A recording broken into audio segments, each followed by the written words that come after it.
स्तवन करूं, स्तवन करूं, स्तवन करूं ईसु तारूं। वचन सुनीने ग्रहण करूं सहु, तेने पंथे चालू। स्तवन करूं, स्तवन करूं, स्तवन करूं ईसु तारूं। કેમ છો મિત્રો? આશા રાખું છું કે તમે બધા મજામાં હશો. આ દિવસોમાં આપણે બાઇબલમાંથી તીતસના પત્રનો અભ્યાસ કરી રહ્યા છીએ. આજે આપણે તીતસનો બીજો અધ્યાય જોઈશું, જેમાં મંડળીએ ઈશ્વરના વચનનું શિક્ષણ કે ઉપદેશ શુદ્ધ વિચારો અને શુદ્ધ સિદ્ધાંત સાથે આપવું જ જોઈએ. તે બાબતે આજે આપણે વિસ્તારપૂર્વક સમજીશું. મિત્રો, આજનો સંદેશ આપણા માટે ખૂબ ઉપયોગી છે, માટે આપ સૌ શાંતિથી આ કાર્યક્રમ નિહાળશો. અને જો તમારી પાસે બાઇબલ હોય તો તીતસનો બીજો અધ્યાય ખુલ્લો રાખશો. આવો આજના અભ્યાસમાં આગળ વધીએ.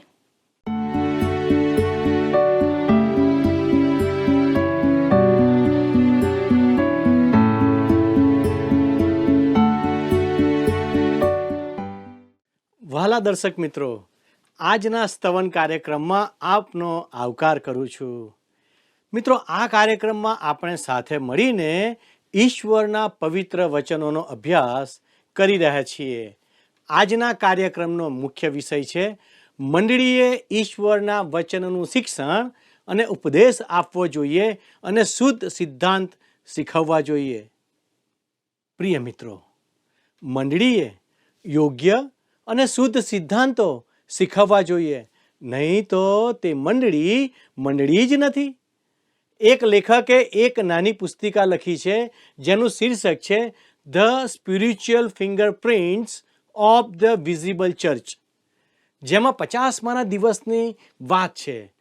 મંડળીમાં ઉમેરાયેલા લોકો વિશે ત્યાં જણાવવામાં આવ્યું છે કે તેઓ પ્રેરિતોના બોધમાં, સંગતમાં, રોટલી ભાંગવામાં તથા પ્રાર્થનામાં લાગુ રહ્યા, જે પ્રેરિતોના કૃત્યો 2 અને 42મી કલમમાં છે.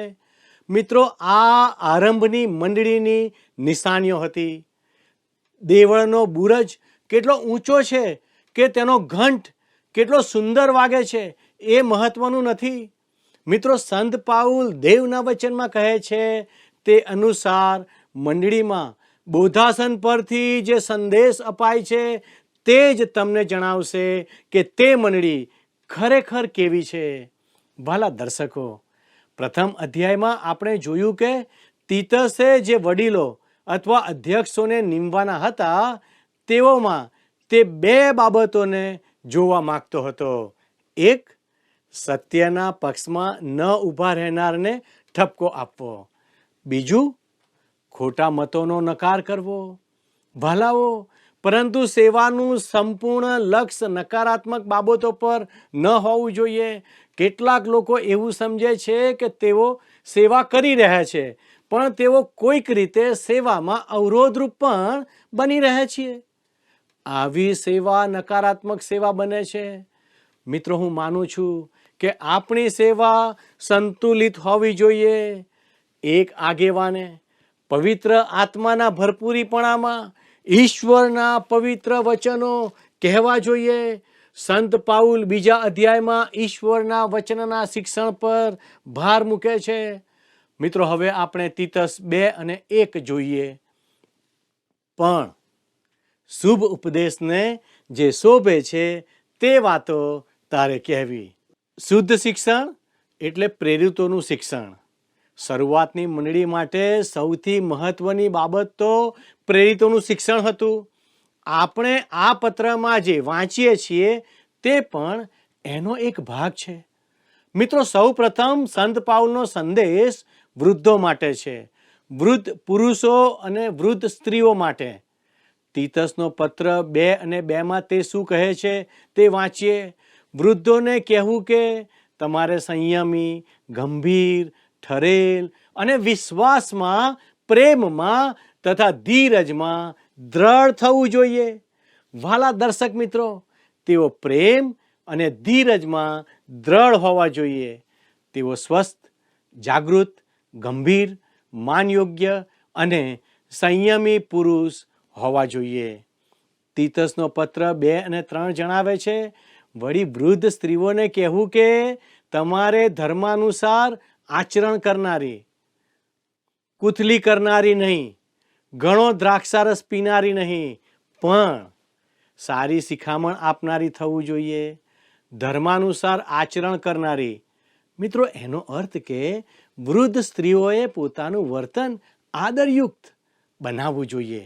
કુથલી અને મદ્યપાન એટલે દારૂથી દૂર રહીને જુવાન સ્ત્રીઓને સારી શિખામણ આપવી જોઈએ. હવે તીતસ 2, 4 અને 5 કલમ વાંચીએ. એ સારું કે તેઓ જુવાન સ્ત્રીઓને તેમના પતિ પર તથા બાળકો પર પ્રેમ રાખવાનું સમજાવે અને પ્રભુની વાતની નિંદા ન થાય માટે તેઓ તેમને મર્યાદાશીલ, પતિવ્રતા, ઘરના કામકાજ કરનારી, માયાળુ થવાનું તથા તેમના પતિને આધીન રહેવાનું સમજાવે. પ્રિય દર્શક મિત્રો, ઘરના કામકાજ કરનારી એટલે કે જુવાન સ્ત્રીઓ અને પત્નીએ ઘરના કામકાજમાં મહેનતુ બનવું જોઈએ. પત્નીની મુખ્ય જવાબદારી પોતાના ઘરમાં હોય છે. ઘર કોઈ રમતનું મેદાન નથી. પત્ની તરીકે પોતાના બાળકોની કાળજી લેવી એ તેની ગંભીર અને મહત્વની જવાબદારી છે. તેને હળવાશથી લઈ શકાય નહીં. વાલા મિત્રો, મારું માનવું છે કે દરેક સ્ત્રીઓ સાથે આપણે આદરયુક્ત વ્યવહાર કરવો જોઈએ. જો સ્ત્રીઓ તમામ બાબતમાં સમાનતા ઈચ્છે છે તો માત્ર ઓફિસમાં જ નહીં પણ મુશ્કેલ કામોમાં પણ તેમણે આગળ આવવું જોઈએ.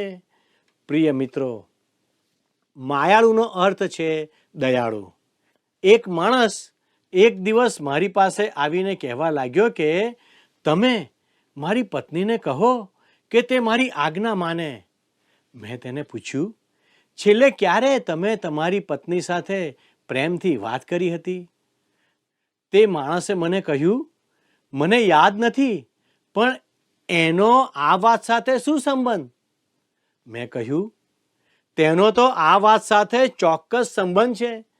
જો તમે તમારો પ્રેમ વ્યક્ત કરતા નથી તો તે તમારી આજ્ઞા કેવી રીતે માને? જો તમે તેની સાથે પ્રેમથી રહેશો તો તમારી પત્ની પણ વધુ પ્રેમથી અને સમજદારીપૂર્વક વર્તશે. ભલા મિત્રો, પત્નીનો પ્રતિભાવ એ પતિના પ્રેમ પર આધારિત છે. હવે આપણે તીતસ 2 અને 6 વાંચીએ.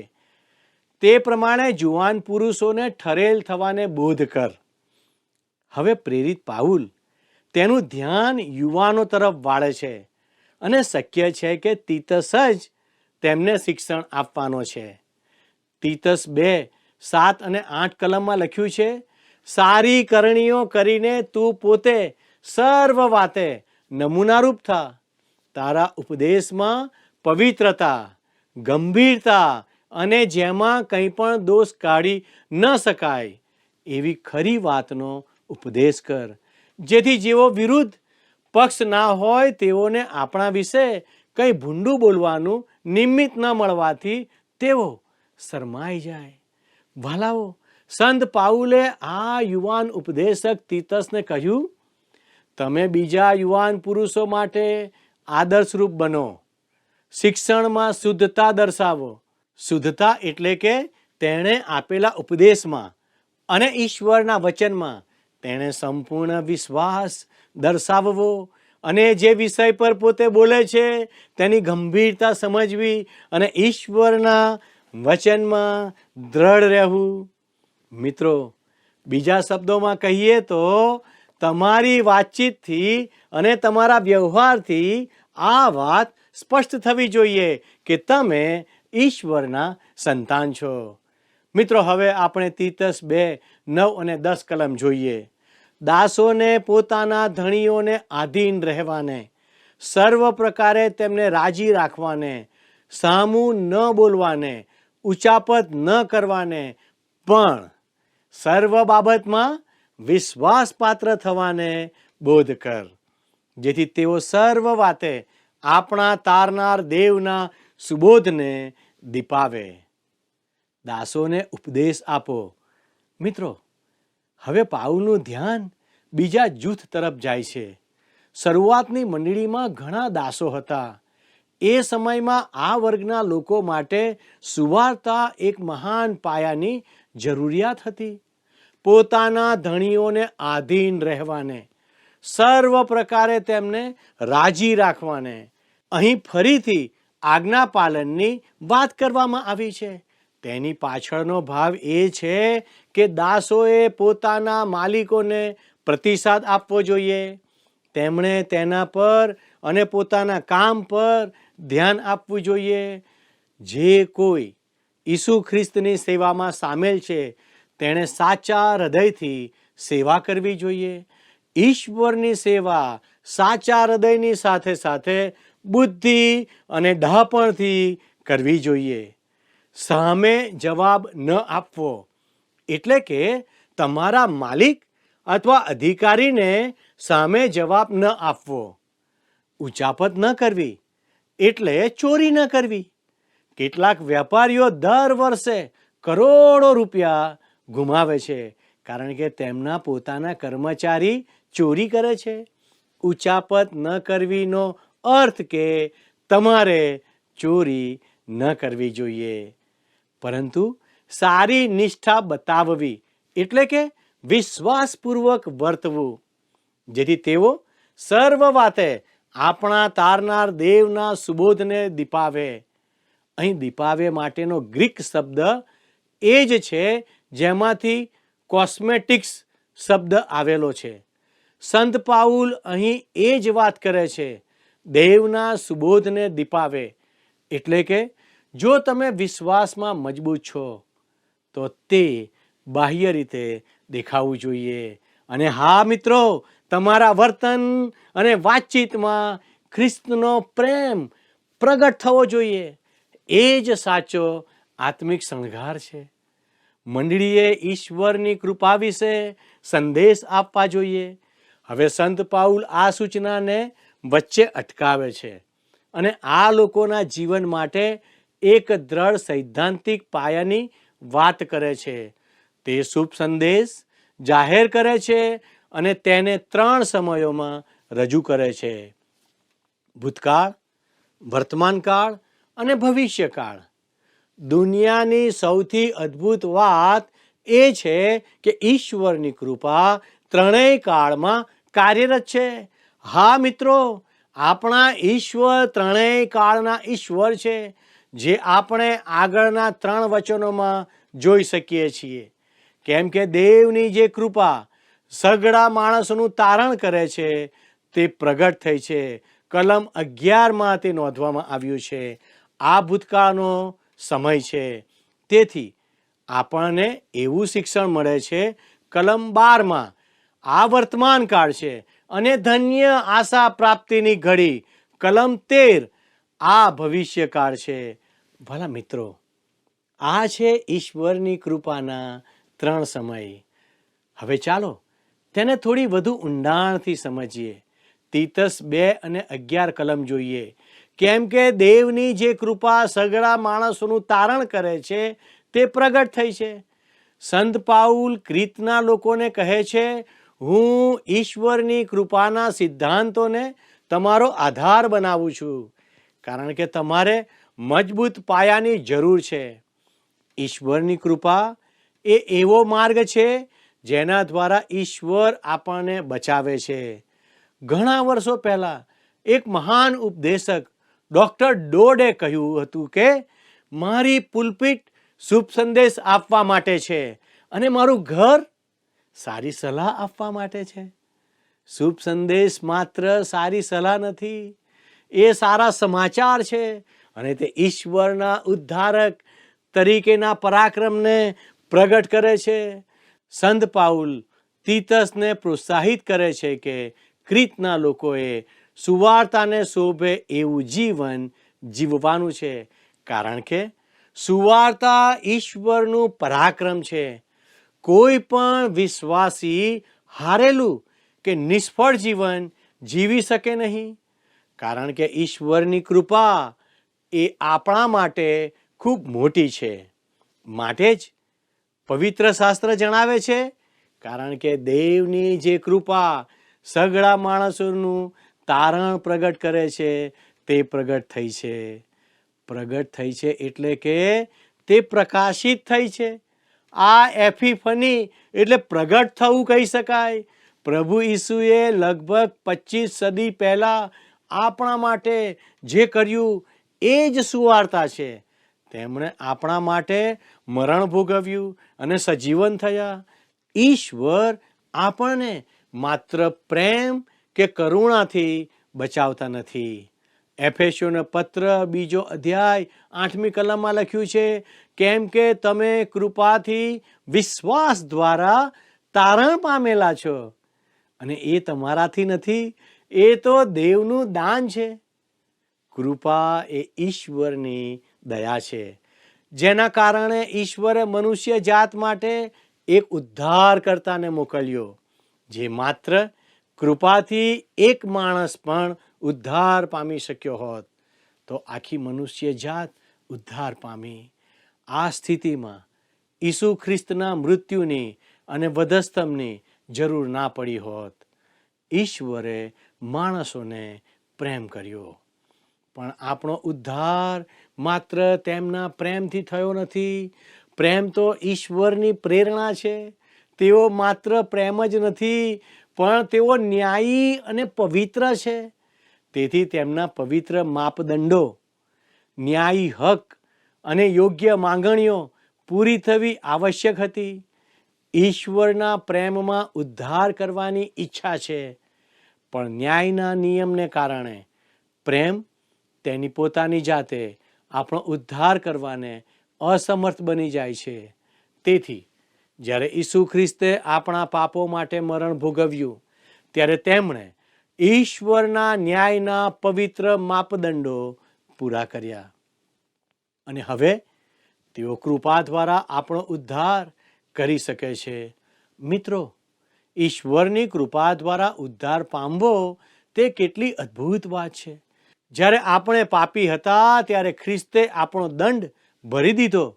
કૃપા જટિલ નથી કે માનવીય પ્રયત્નોથી જોડાયેલી પણ નથી. ઈશ્વર તમારા સહયોગ કે તમારા વર્તનની માંગણી કરતા નથી.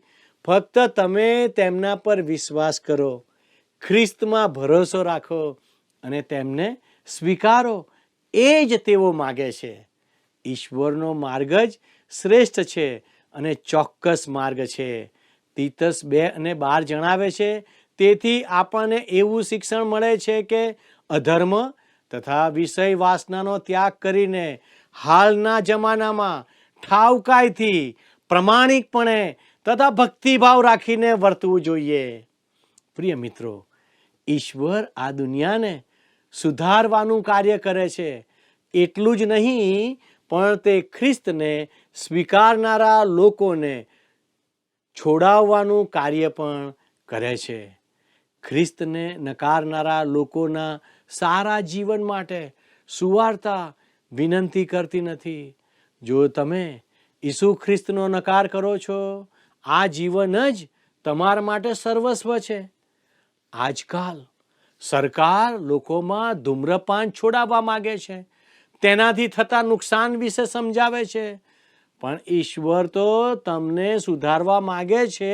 એટલું જ નહીં, પણ તમારો ઉદ્ધાર કરવા ઈચ્છે છે. આ કલમમાં લખ્યું છે, આપણને એવું શિક્ષણ મળે છે.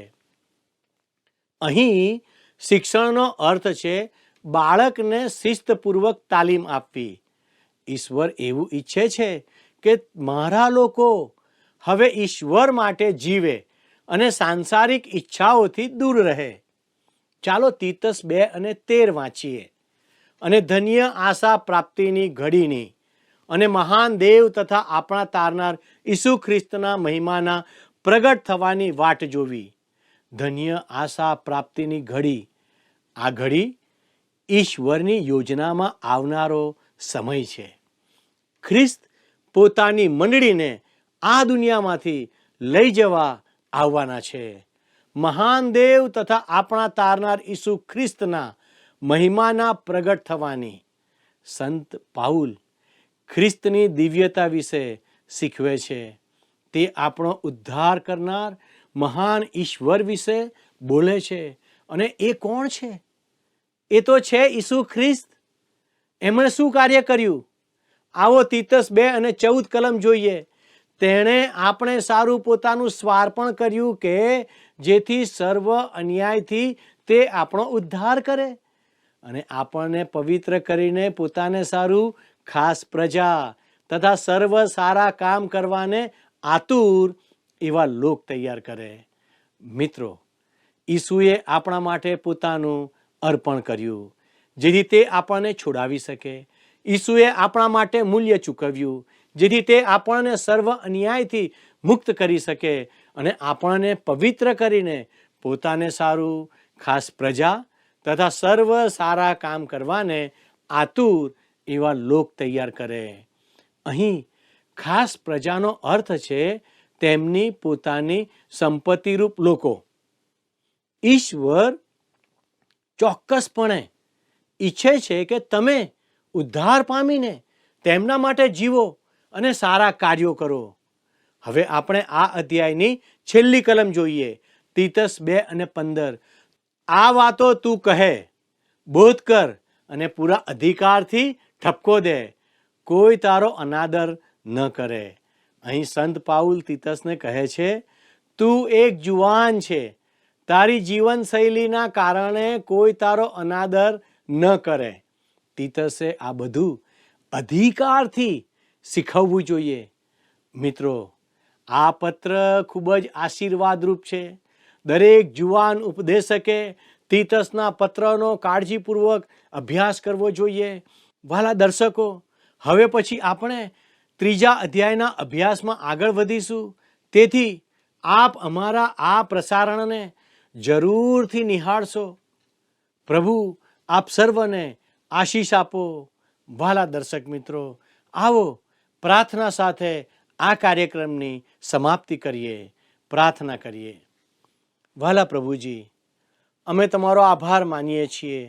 અમે તમારી સ્તુતિ કરીએ છીએ આ અદ્ભુત સમયને માટે. તમારી કૃપા તમે અમારા માટે જારી રાખી છે, માટે તમારો આભાર. તમારા પ્રેમને માટે અમે તમારી સ્તુતિ કરીએ છીએ. તમે અમારા માટે બલિ બની ગયા. તમે તમારા જીવનનું અર્પણ અમને કર્યું જેથી અમે પ્રભુ પાપમાં ન જીવીએ પરંતુ અમે ઉદ્ધાર પ્રાપ્ત કરીએ. પ્રભુ, અમે તમારો આભાર માનીએ છીએ. પવિત્ર દેવ, તમે અમારા દરેક દર્શક મિત્રોને તમારા ઉદ્ધારનો અનુભવ કરાવો. ધન્યવાદ પ્રભુ. અમારી આ પ્રાર્થના ઈસુના નામમાં માગીએ છીએ. આમેન.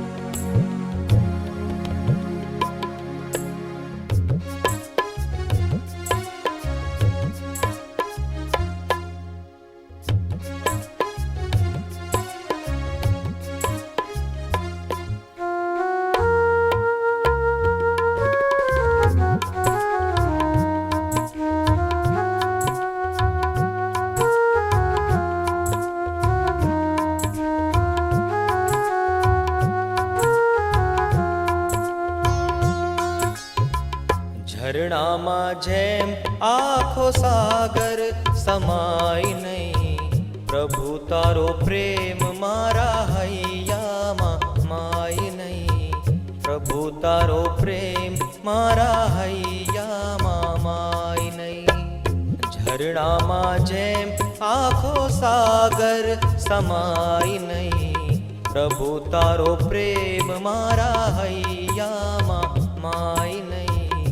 ઈસુ તારો પ્રેમ મારા હૈયામાં માય નહીં.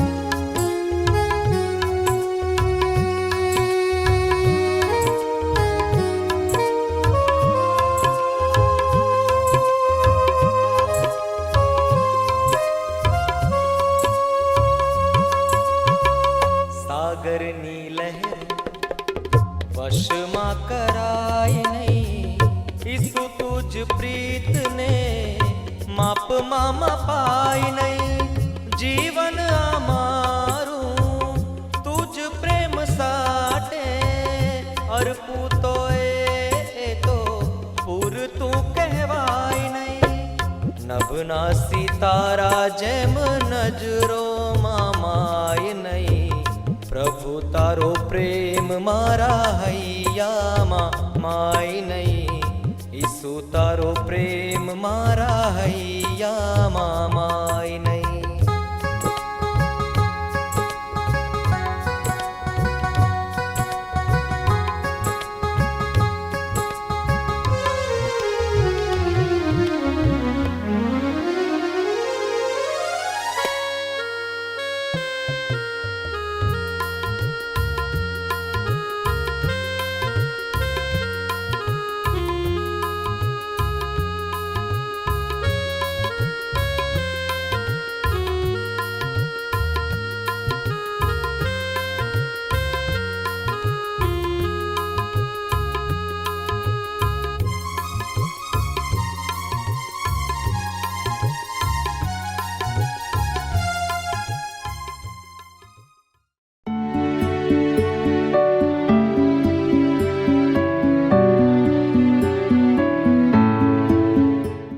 પ્રિય મિત્રો, આજનો પાઠ દરેક જુવાન ઉપદેશક માટે અને વડીલો માટે પણ છે.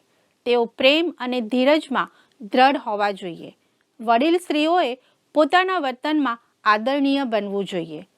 દરેકની સાથે વાતચીત કરતી વખતે એમ લાગવું જોઈએ કે તમે ઈશ્વરના સેવક કે સેવિકા છો. તમે જે કંઈ કામ કરો તે ખરા ભાવથી કરવું જોઈએ. ખ્રિસ્તી સેવા એ હૃદયની અને સાથે સાથે બુદ્ધિથી થવી જોઈએ. ટૂંકમાં એમ કહું કે જો તમે એક ખ્રિસ્તી વ્યક્તિ છો અને તમે ઈસુને તારનાર તરીકે સ્વીકાર્યા છે અને આજે તમે કોઈક જગ્યાએ સુવાર્તાના કામમાં જોતરાયેલા છો તો મારા વાલાઓ, તમે ઈશ્વરનો ડર રાખીને ખૂબ જ કાળજીપૂર્વક પાઉલે તીતસને આજના પાઠમાં શીખવ્યું તે પ્રમાણે કરશો. તમારી વાણી, વિચાર અને વર્તન બીજાઓને ઉત્તેજન આપનાર હોવા જોઈએ. મિત્રો, આજનો પ્રશ્ન છે, દાસોએ કોને આધીન રહેવાનું છે? એ. વડીલોને, બી. ધણીઓને, સી. પાળકને અને ડી. આગેવાનોને. મિત્રો, ગત પ્રશ્નોનો જવાબ છે એ. ક્રીત. મિત્રો, જો આજનો પાઠ આપને ગમ્યો છે તો અમને એક ફોન કોલ અથવા મિસ કોલ અથવા તો મેસેજ કરશો. અમારા પ્રતિનિધિ આપની સાથે વાત કરશે. અમારો સંપર્ક નંબર છે 94 29 37 56 10 9429375610. ઈશ્વર આપને આશીષ આપે. આભાર. શું તમને આ કાર્યક્રમ ગમ્યો? અત્યારે જ અમને મિસ કોલ કરો